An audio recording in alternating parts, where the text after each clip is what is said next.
Aren't you well? Of course. Just tired. I got up too early. Couldn't sleep either. Ismene, you ought not to go without your beauty sleep. Don't make fun. I'm not, Ismene. This particular morning, seeing how beautiful you are makes everything else easier for me.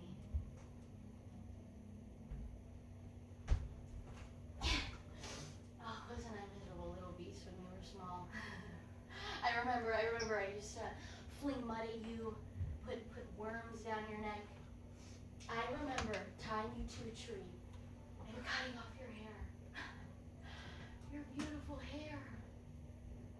How easy it must be to never be unreasonable with all this beautiful hair set around your head. Why do you insist upon talking about other things? I'm not talking about other things. Antigone, I thought about it. Have you? I thought about it all night long. Antigone, you're mad. Am I? We cannot do it. Why not? Creon will have us put to death. Of course he will.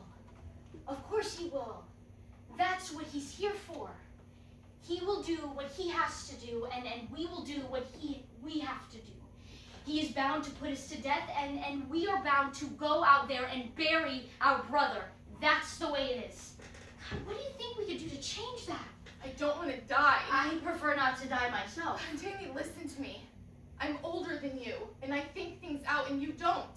You're impulsive. You get a notion in your head, and you jump off and do that thing straight off, and if it's silly, well, so much the worse for you.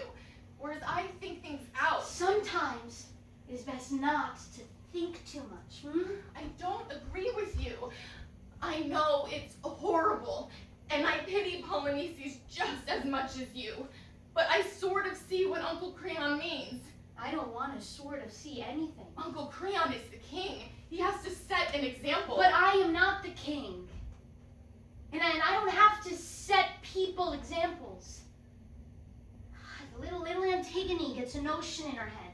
The nasty brat, the willful, wicked girl. So they put her in a corner all day.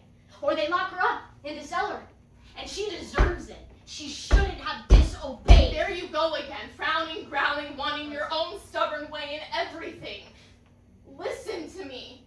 I'm right oftener than you. I don't want to be right. At least you can try to understand. Understand? Understand?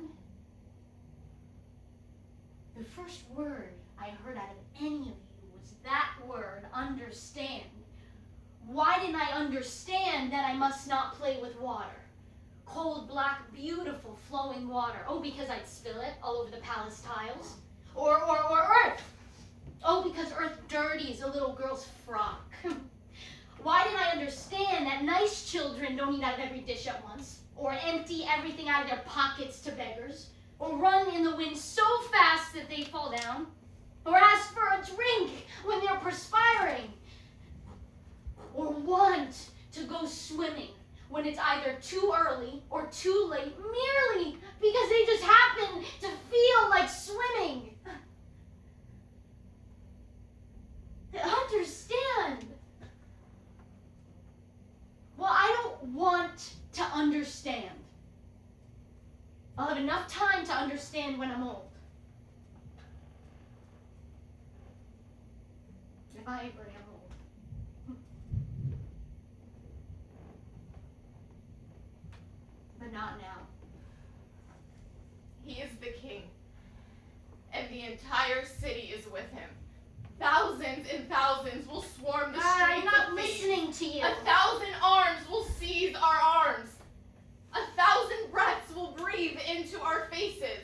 And like a single pair of eyes, 1,000 eyes will stare into our eyes. We will be driven in a tumbril through their hatred, through the smell of them and their cruel, roaring laughter.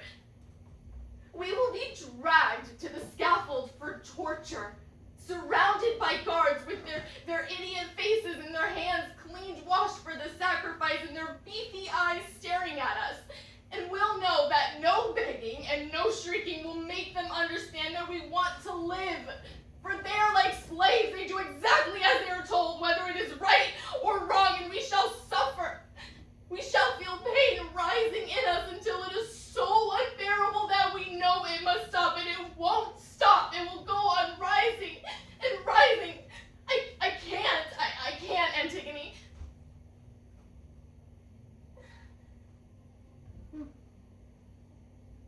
How well have you thought it all out? I thought about it all night long. Didn't you? Yes. I'm an awful coward, Antigone. So am I. But what has that to do with it? Antigone, don't you want to go on living? Go on living. Who was it that was always the first out of bed because she loved the touch of the cold morning air on her bare skin? Who was always the last to bed because nothing less than infinite weariness could wean her away from the lingering night?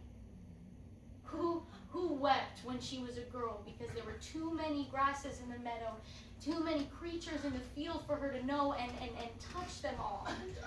No. Don't paw at me. And don't let us start sniveling.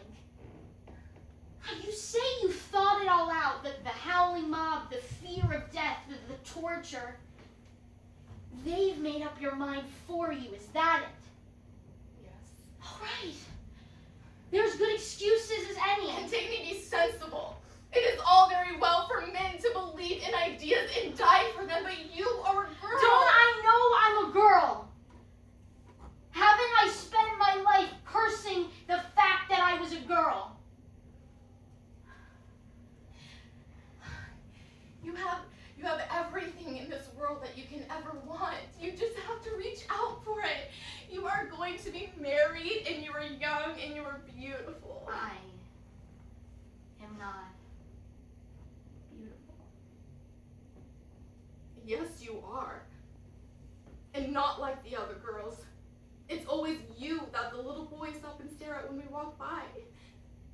And the little girls, they stop talking every time that we turn a corner. Little boys, little girls.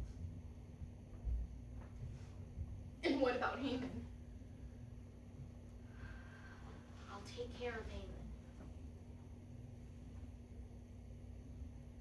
You know, you always said I was mad.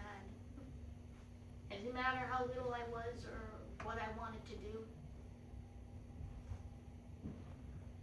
Go to bed now, Ismene. The sun's almost up. As you can see, there's nothing else I can do today. Go to bed. You're pale with weariness. You promise we can talk about this in the morning? I promise I'll let you talk. I will let you all